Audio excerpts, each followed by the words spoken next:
What's up guys, welcome back to another video on the European Championships. Now this is going to be the last roundup review video I'm going to do, obviously, because we are now, it's now done, the whole tournament is finished. And obviously if you haven't already seen the score, then you've been living under a rock. But we're going to talk about Italy v England at Wembley.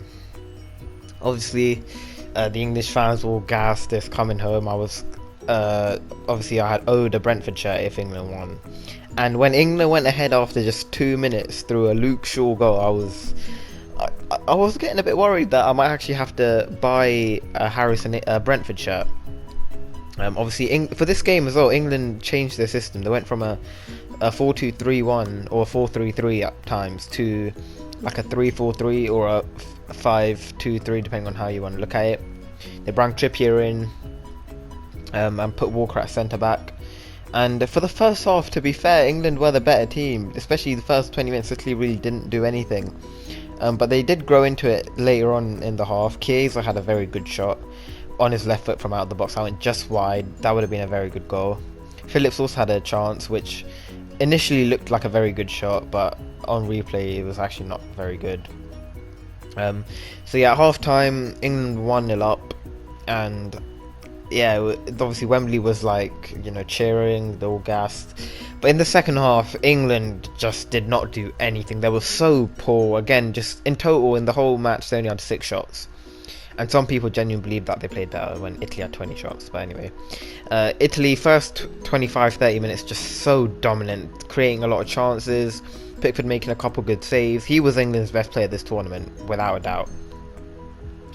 And yeah, from a corner, the header was once again saved by Pickford, but it hit the post, and Bonucci was there on the follow-up. Very good movement from him. He looked like a striker with the way he read where the ball was going to go, and he just placed it into the corner on his left foot. Leveled the game, I should say, for Italy. And at that point it was 1-1. Italy were on top, like completely on top as well. They kept creating chances. Unfortunately though, they couldn't take any of them, and it went to extra time. 1-1 was the score, sorry, at full time.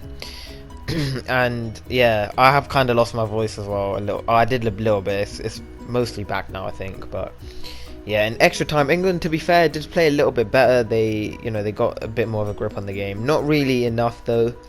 But yeah, there were a lot of like half chances, kind of like a lot of crossing that didn't really find anyone for both teams, that is, as well. And yeah, it was looking very, very scary that it was going to go to penalties. And obviously in a penalty shootout, England haven't had the best luck, but in this tournament so far, every team who have won their first penalty shootout have lost their next one. So for example, Switzerland beat France, then lost to Spain. Spain beat Switzerland, then lost to Italy, all on pens. This was Italy beat Spain. Were they going to lose to England? The omens were not good. However, England's penalty curse was also lifted during the World Cup when they beat Colombia on penalties, so you were thinking it was a bit scary. But obviously, historically, England have had a very poor record on a penalty shootout. But anyway, Gareth Southgate in the 128th minute, literally 2 minutes before the game's going to end, decides to bring on Rashford and Sancho to take penalties. Now, Sancho is a young player. I don't think he takes penalties for Dortmund either. And Rashford used to take penalties for United and used to miss all of them, which is why they brought in Fernandes. So, a bit questionable from him. Like, he took off Henderson, and I get Henderson missed his penalty in the warm-up to the Euros. So I do see that argument, but Henderson's one of the most experienced players on the pitch. He can handle the pressure and stuff. He's captained a team to Premier League and a Champions League, been instrumental in that team as well.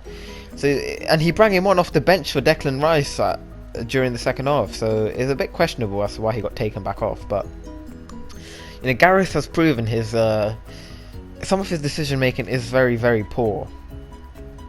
And yeah, anyway, let's move on to the penalty. So Italy took the first penalty, and it was scored.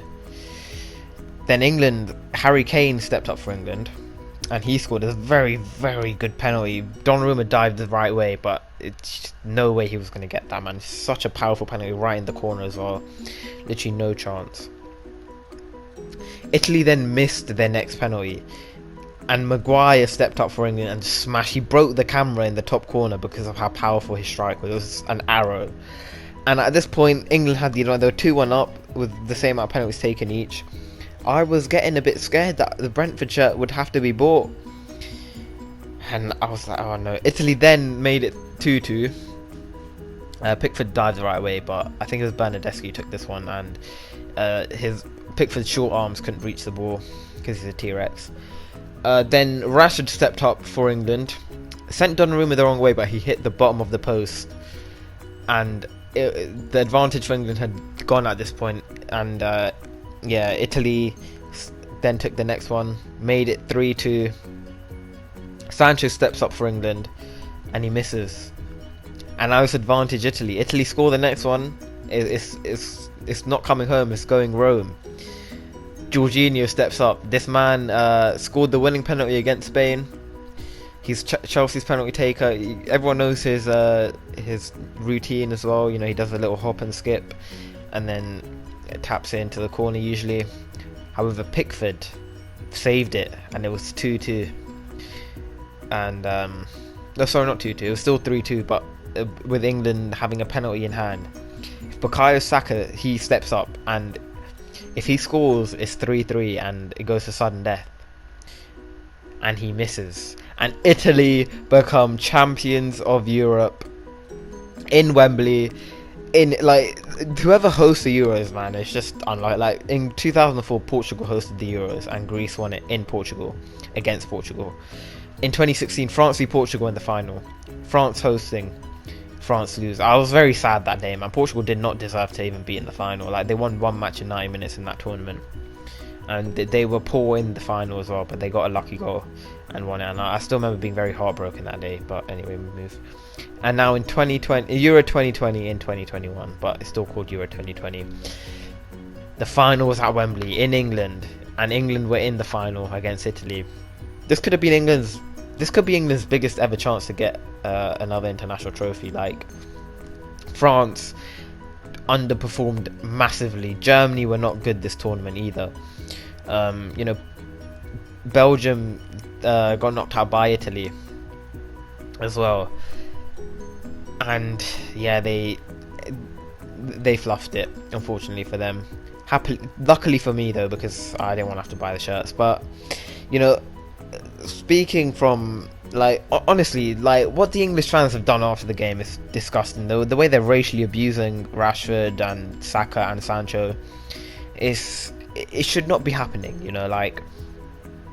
Yeah, they missed their penalties, but why Gareth Southgate thought, you know what, these two of them have been on the pitch for 2 minutes, they're not warmed up, they haven't even kicked the ball.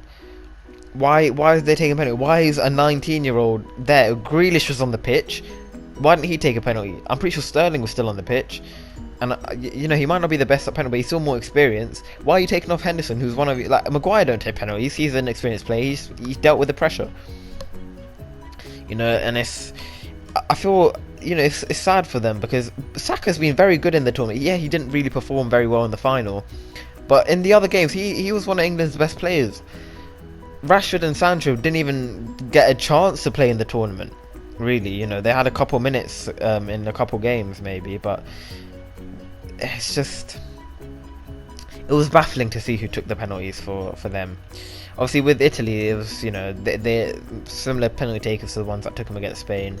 Experienced players like Jorginho, Bonucci, players like that who are either experienced or more mature players like Bernardeschi. He's still quite young, but not as young as them. He's probably 25 or something.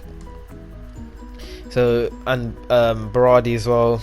It's Italy made the right choice as the penalty takers. Gareth did not. He did say it was his choice to let the players who took the penalties take the penalties. I'm happy Italy won, but yeah, England fans, they attacked the Italian fans outside the stadium and stuff. People had to put on Instagram different helplines for people who are going to get abused at home, because people are going to be drunk and pissed off and stuff. And the worst part about this is, even if England had won, it would not be any different. When England beat Denmark, bet England won this match, right? Their fans go out, they start climbing on top of buses, you know, just doing stuff like that, just causing fights for no reason, beefing the police. No reason to do any of this. You just won a match, you know, be happy, you know, be nice to people. But yeah, I was just happy to see, just because I didn't want the England fans to have anything to celebrate as well. That was a big reason. But Italy definitely deserved to win based on the stats. You know, 20 shots to 6, man. It was not great from England, and they haven't been great the whole tournament, to be honest. They were good against Denmark, and they did deserve to win that in terms of stats. Although the way they won was very controversial and probably shouldn't have happened. Against Ukraine, they won 4-0. They did play better, but not like miles better. Against Germany, again, they played maybe a little bit better. It was pretty even, but in the group they were terrible, and they managed to get 7 points. But to be fair, the defense was very good this tournament, and this is a young team. You could see them doing well, but I don't think they beat the French talent. And I think if France perform in the World Cup, England don't have a chance. Italy as well, like they have a lot of good young players come through. You know, Barella in centre mid. They got Chiesa on the wing, Berardi. Although some of these players didn't perform necessarily amazingly. Donnarumma is such a good keeper, man. Generational talent. He will be the best keeper in the world. You know, there's a shout that he already is because of just how well he performed at the Euros. Bonucci and Chiellini, man, these two mid-30-year-old centre-backs, they defy time, man. They've been insane this tournament, and we could see them again at the World Cup next year. Hopefully we do, because you know they are insane. Two very good centre-backs, two of the best in history as well. But yeah, it'll be interesting to see how Italy do in the World Cup. But yeah, anyway, thank you for watching. Hopefully you enjoyed, and I'll be back where I react to my European Championship predictions. And I'm kind of dreading that video because of how bad I did.